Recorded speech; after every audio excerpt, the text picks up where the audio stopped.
இருந்தும் மத்திய அமைச்சரவையில் இருந்தும் விலகுவதாக திமுக தலைவர் கலைஞர் இன்று அறிவித்துள்ளார்.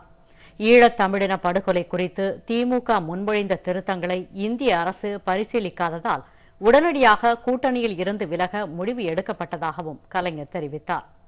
ஈழத்தமிழர் பிரச்சினையில் எடுக்கப்பட்ட முக்கிய முடிவினை திமுக தலைவர் கலைஞர் சென்னை அண்ணா அறிவாலயத்தில் அறிவித்தார். அப்போது ஈழத்தமிழர் பிரச்சினையில் 50 ஆண்டுகளுக்கும் மேலாக தந்தை செல்வா காலத்தில் இருந்து திமுக அங்குள்ள தமிழர்களின் உரிமைக்காகவும் தமிழர் வாழ்வாதாரங்களின் பாதுகாப்புக்காகவும் குரல் எழுப்பி வந்துள்ளதை வரலாற்று சம்பவங்களோடு நினைவு கூர்ந்தார். ராஜபக்சே அரசின் இனப்படுகொலைக்கு எதிராக உலகின் மிகப்பெரிய ஜனநாயக நாடான இந்தியா இந்த பிரச்சனையின் ஆழத்தை உணராமல் அறவழிகளை அறவே மூடுவது ஜனநாயக விரோத செயல் என்றும் கலைஞர் கூறினார். இத்தகைய சூழ்நிலையில் திமுக முன்மொழிந்த திருத்தங்களை ஐநா சபையில் கொண்டு வருவது பற்றி இந்திய அரசு சிறிதும் பரிசீலனை செய்யவில்லை என்றும் அவர் குற்றம் சாட்டினார். இதற்கு பிறகும் மத்திய அரசில் திமுக நீடிப்பது தமிழ் இனத்திற்கே இழைக்கப்படும் பெரும் அநீதி என்பதால் மத்திய அமைச்சரவையில் இருந்தும் ஐக்கிய முற்போக்கு கூட்டணியில் இருந்தும் திமுக உடனடியாக விலகுவதாக கலைஞர் அறிவித்தார். ஈழத் தமிழர் பிரச்சனையில் 50 ஆண்டுகளுக்கு மேலாக தந்தை செல்வா அவர்களின் காலம் தொட்டு திராவிட முன்னேற்றக் கழகம் அங்குள்ள தமிழர்களின் உரிமைக்காகவும் தமிழர் வாழ்வாதாரங்களின் பாதுகாப்புக்காகவும் தமிழ் மொழியின் சமத்துவமான தகுதிக்காகவும் குரல் எழுப்பி வந்துள்ளது. அறிஞர் அண்ணா அவர்கள் காலத்திலேயே 1956ஆம் ஆண்டு நடைபெற்ற சிதம்பரம் திராவிட முன்னேற்றக் கழக பொதுக்குழுவிலும் தொடர்ந்து கட்சியின் மாநாடுகளிலும் ஈழத்தமிழர்களின் உரிமைக்காக அறப்போராட்டங்கள் பலவற்றை நடத்திய வரலாற்று பெருமை கொண்டது திராவிட முன்னேற்றக் கழகம்.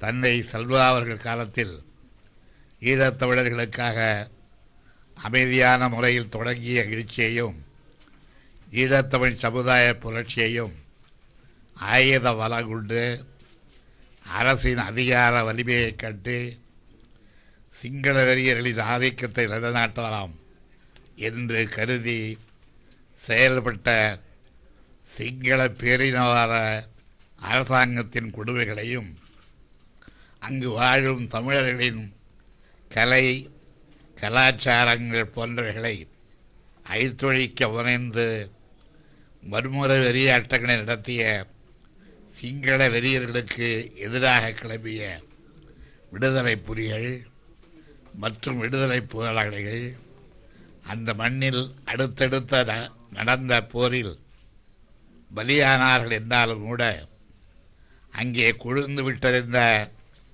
தமிழ் உணர்வு மங்கி போகவில்லை என்பதற்கு உதாரணமாக வரலாற்றில் பதிந்துள்ள பல நிகழ்ச்சிகளை கோடிட்டு காட்ட முடியும்.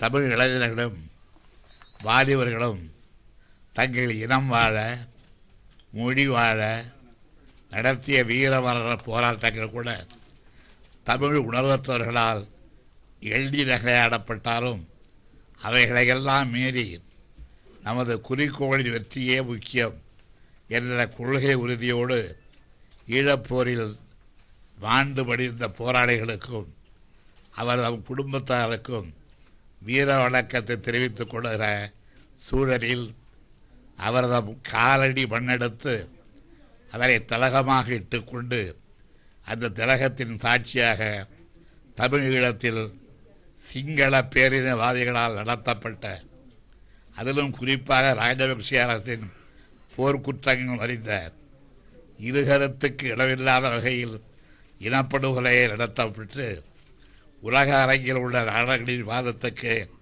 உரையாகிவிட்ட இந்த சூழலில் உலகில் மிகப்பெரிய ஜனநாயக நாடு என்று மாதத்திக் கொள்ளும் இந்திய திருநாடு இந்த பிரச்சனையின் ஆழத்தை உணராமல் விளைவுகளை கருதாமல் ஒதுங்கி இருப்பதோ அல்லது எதிர்மறை கருத்துரைப்பதோ இந்தியாவில் காந்தியடிகளும் இலங்கையில் தந்தை செல்வநாயகமும் சுதந்திர போராட்டத்துக்கு தேர்ந்தெடுத்த நடத்திய அறவழிகளை அறவே மூடிடுவதற்கான ஜனநாயக விரோத செயல்களாகும். இவைகளையெல்லாம் ஐநா மன்றத்திலும் ஐநா மனித உரிமைகள் ஆணையத்திலும் நீதியோடு ஆய்ந்து பார்த்து அனைத்து நாட்டு மக்களின் இதயத்தையும் குடிய வைக்கும் முடிவுகளை மேற்கொள்வார்கள் என்று எதிர்பார்த்தோம். ஆனால் அதற்கு மாறாக இழப்பின் உச்சத்திற்கே தள்ளப்பட்ட இலங்கையும் அந்த இலங்கையின் தொப்புக்குடி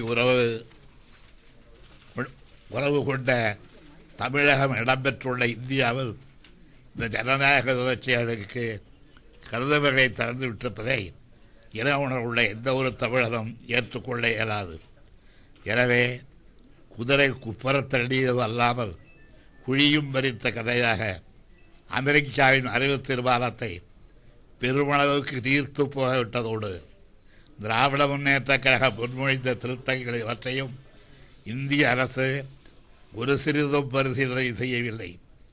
எனவே ஈழத் தமிழருக்கு எந்த வகையிலும் பயன்படாத சூழ்நிலைகளை உருவாக்கப்பட்டுள்ள நிலையில் இதற்கு பிறகும் இந்திய மத்திய ஆட்சியில் திராவிட முன்னேற்ற கழகம் நீடிப்பது தமிழினத்திற்கே இழைக்கப்படும் பெரும் தீமை என்பதால் திராவிட முன்னேற்ற கழகம் மத்திய அமைச்சரவையில் இருந்தும் ஐக்கிய முற்போக்கு கூட்டணியில் இருந்தும் உடனடியாக விலகிக் கொள்வதென முடிவு செய்யப்பட்டு அறிவிக்கப்படுகிறது.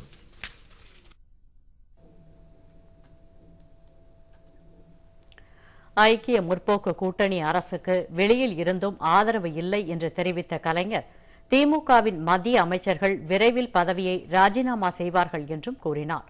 இந்த பேட்டியின் போது திமுக பொருளாளர் மு.க. ஸ்டாலின், முன்னாள் அமைச்சர்கள் துரைமுருகன், பொன்முடி மற்றும் டி.ஆர். பாலு, சுப வீரபாண்டியன் ஆகியோர் உடனிருந்தனர்.